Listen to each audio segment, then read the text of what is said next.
Welcome to this lesson on the cross product. The cross product is a fundamental vector operation that helps us find perpendicular vectors and understand rotational effects like torque.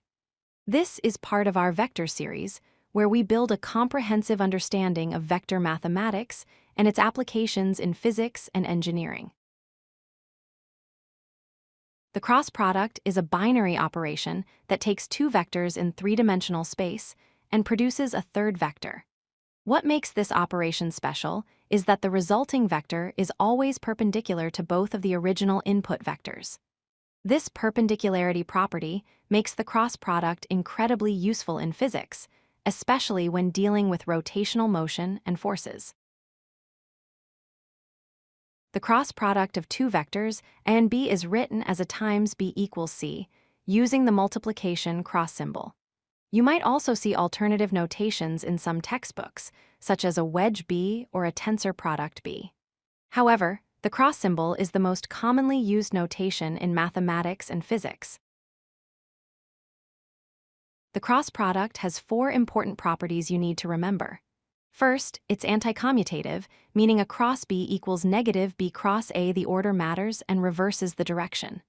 Second, it's distributive over addition. Third, scalar multiplication can be factored out.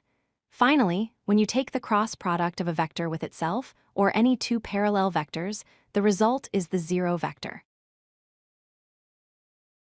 To determine the direction of the cross product, we use the right-hand rule.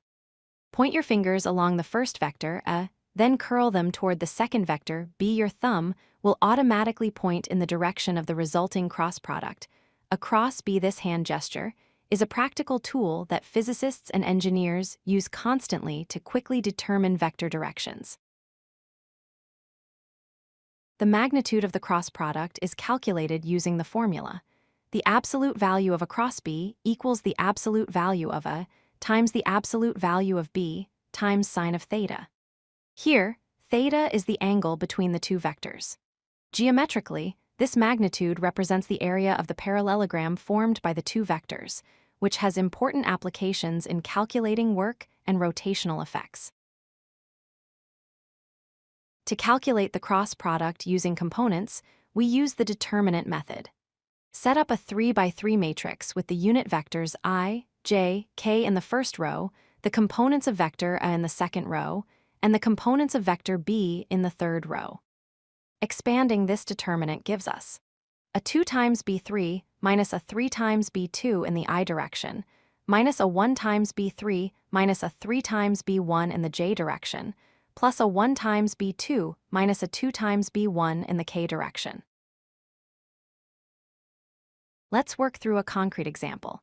Given vector A equals 2, 3, 4, and vector B equals 1, 0, 5, we calculate a cross B using the component formula. For the I component, 3 times 5 minus 4 times 0 equals 15. For the j component, 4 times 1 minus 2 times 5 equals negative 6. For the k component, 2 times 0 minus 3 times 1 equals negative 3. Therefore, a cross B equals 15, negative 6, negative 3. One of the most important applications of the cross product is in calculating torque.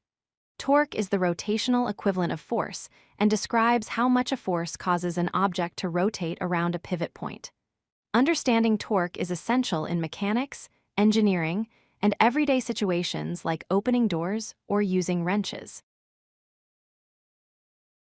The torque vector tau is calculated as the cross product of the position vector r and the force vector F. The position vector r points from the pivot point to where the force is applied. The force vector F represents the applied force. The resulting torque vector points along the axis of rotation, following the right-hand rule we learned earlier. The magnitude of torque is given by the absolute value of r times the absolute value of F times sine theta, where theta is the angle between the position vector and the force vector. This formula reveals two important insights. Maximum torque occurs when the force is perpendicular to the position vector, at 90 degrees. Zero torque occurs when the force is parallel or anti-parallel to the position vector, which is why pushing on a door hinge doesn't make it rotate. Let's recap the essential concepts. The cross product creates a perpendicular vector to both input vectors. Its magnitude equals the area of the parallelogram formed by those vectors. The direction follows the right-hand rule, which you should practice until it becomes intuitive.